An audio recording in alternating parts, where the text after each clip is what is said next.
Jangan lupa like, comment, and subscribe channel YouTube TVRI Bengkulu dan nyalakan lonceng notifikasinya.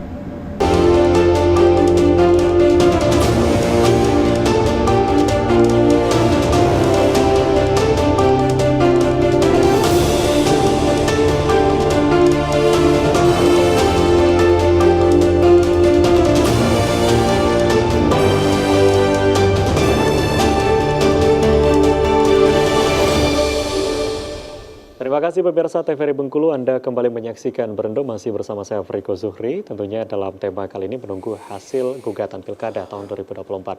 Nah, melihat dari Bawaslu sendiri yang sudah melaksanakan tahapan demi tahapan untuk Pilkada serentak 2024. Untuk saat ini sendiri apa nih tahapan yang sedang dilaksanakan atau mungkin kegiatan dari Bawaslu sendiri, Pak? Oh ya, setelah rekapitulasi kita kan masih harus menjadi pihak terkait ya di Mahkamah Konstitusi kalau ada gugatan. Nah, ternyata kan di Bengkulu ada nih gugatan, ada kabupaten kita yang kemudian menjadi bagian dari proses gugatan di Mahkamah Konstitusi, walaupun nanti kita memberikan keterangan. Nah, menjadi pihak terkait lah begitu. Nah, kita masih mengikuti itu. Terus kemudian kita juga baru pulang nih melaporkan seluruh tahapan yang sudah dilalui.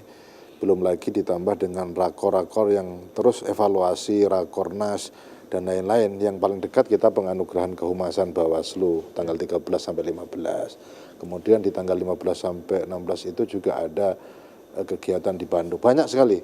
Nah, selain juga masih ada penanganan pelanggaran yang kemarin masih tersisa di penanganan administrasi bagi sidang proses. Tadi juga sudah diagendakan memanggil para pihak. Ya kan banyak yang datang ke kita. Artinya Bawaslu sampai berhentinya kan tahapan pilkada itu sampai pelantikan rasanya. Jadi nanti Februari. Kalau nggak salah sekitar tanggal berapa itu. Pokoknya pertengahan Februari pelantikan. Nah, maka tahapan pilkada dinyatakan selesai itu setelah pelantikan. Pelantikan produk dari pilkada itu, pelantikan kepala daerah. Apakah itu gubernur, wali kota, ataupun bupati. Nah, kalau sudah dilantik berarti selesailah pengawasan kita. Maka silahkan saja kepada pihak-pihak berwenang yang kemudian menindaklanjuti itu. Nah, terus kalau pekerjaan-pekerjaan administratif internal perkantoran ya terus jalan. Karena kita kan adalah lembaga publik yang menyelenggarakan pelayanan publik, maka kemudian setiap hari juga melakukan pelayanan publik. Nah, kalau yang tahapan pilkada itu tadi sampai ke pelantikan kepala daerah. Nah, baru kemudian dinyatakan selesailah tugas mengawal atau mengawasi pilkada. Nanti pelantikan gitu. Ya. Misalkan di bulan Februari untuk saat ini masih terus melakukan pengawasan. Ya, pengawasan terus termasuk proses di mahkamah dan lain-lain semuanya dilakukan. Mungkin harapan untuk ke depannya seperti apa, Pak? Dengan perjalanan pilkada serentak ini pastinya nanti di bulan Februari akan ada pelantikan dan sebagainya. Untuk Bawaslu sendiri melihat seperti apa nanti ke depan? Kalau Bawaslu pertama kita bagi para pihak yang hari ini sudah tahu hasilnya dari rekapitulasinya KPU, kami menghimbau mari kita hormati hasil pelaksanaan pilkada di seluruh, terutama di Provinsi Bengkulu ya.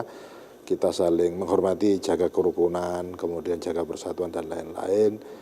Pesta demokrasi sudah usai, tapi pesta membangun daerah belum selesai. Baru mulai, mari sama-sama kita membangun daerah. Itu yang pertama, jadi jaga kondusivitas dan lain-lain. Ya, kita hormatilah hasilnya. Nah, kemudian yang kedua, berkaitan dengan proses yang sedang bersengketa di Mahkamah Konstitusi, para pihak juga ya silahkan kemudian mengikuti prosedur yang sudah diatur. Kan ada peraturan Mahkamah Konstitusi PMK nomor 4 tahun 2024 apa-apa yang mengatur bagaimana mekanisme berperkara di Mahkamah Konstitusi. Ya ikuti mekanismenya, siapkan berkasnya, kalau kemudian nanti alat bukti yang diperlukan, ada saksi yang ya monggo silahkan. Nah, kami dari Bawaslu tentu akan melakukan tupoksi kami sebagai pemberi keterangan di Mahkamah Konstitusi yang akan menceritakan laporan hasil pengawasan yang kami lakukan di lokus fokus tempat gugatan itu dilakukan. Nah, itu terus kemudian kepada stakeholder, mari kita himbau kepada jajaran, ayo kita pasca pilkada kan penting residu yang kemarin mungkin waktu kampanye, waktu pungutan, yang kemarin tergabung dalam tim sukses dan lain-lain. Ya, pilkada kan sudah usai nih, mari kita sama-sama berkontribusi membangun daerah sesuai dengan tupoksi kita masing-masing. Kalau kemarin sibuk, bahasa kawan-kawan itu ya kemarin mungkin 10 bulan itu fokus memenangkan atau bertarung di dalam proses kampanye. Ketika hasilnya sudah selesai, ya sudah kita kembali ke basis masing-masing. Kembali. Ya, kembali untuk membangun daerah masing-masing. Ya, nggak usah kemudian harus berpecah-pecah lah begitu kan, karena sudah Ini selesai. setelah usai gitu ya Pak. Jadi mari kita 5 tahun lagi nanti kita Ada kesempatan berkompetisi lagi, kan gitu-gitu. Oke, kalau dari Pak Yulmi Priyo sendiri seperti apa Paling Pak begitu. melihat untuk nantinya, karena di bulan Februari akan ditentukan ya, akan ada pelantikan untuk kepala daerah nanti yang terpilih nih, walaupun sekarang masih ada gugatan dan sebagainya. Apa nih harapan untuk Provinsi Bengkulu ke depan? Yang pertama, kalau yang ada sengketa-sengketa, ya kan sudah dimasukkan sesuai dengan jalurnya. Kemudian bagi paslon saya memanggil bahwa para paslon itu adalah putra-putri terbaik Provinsi Bengkulu. Artinya jangan nanti gara-gara ada sengketa kita membuat hal yang tidak diinginkan, akhirnya maskot yang terbaik itu jadi tercemar. Padahal kita masih punya kesempatan untuk periode-periode berikutnya. Jadi tentu kita menghimbau apapun nanti keputusan yang sudah kita salurkan melalui jalur-jalur hukumnya harus dapat kita terima secara legowo. Dan para paslon tentu harus memanggil para simpatisan, pendukungnya, jangan gara-gara sedikit nanti kan rusak. Padahal kita masih punya kesempatan. Ingat, para paslon itu adalah putra-putri terbaik Provinsi Bengkulu. Berapa banyak bisa di kota aja, berapa penduduk kita 1,2 ya kan?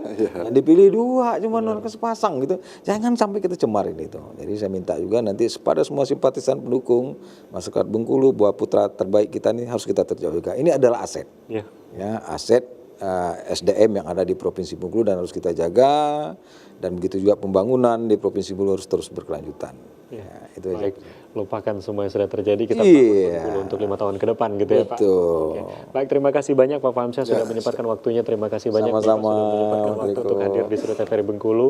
Dan pemirsa TVRI Bengkulu, berkaitan dengan tema kita pada hari ini, semoga bermanfaat untuk seluruh pemirsa yang menyaksikan.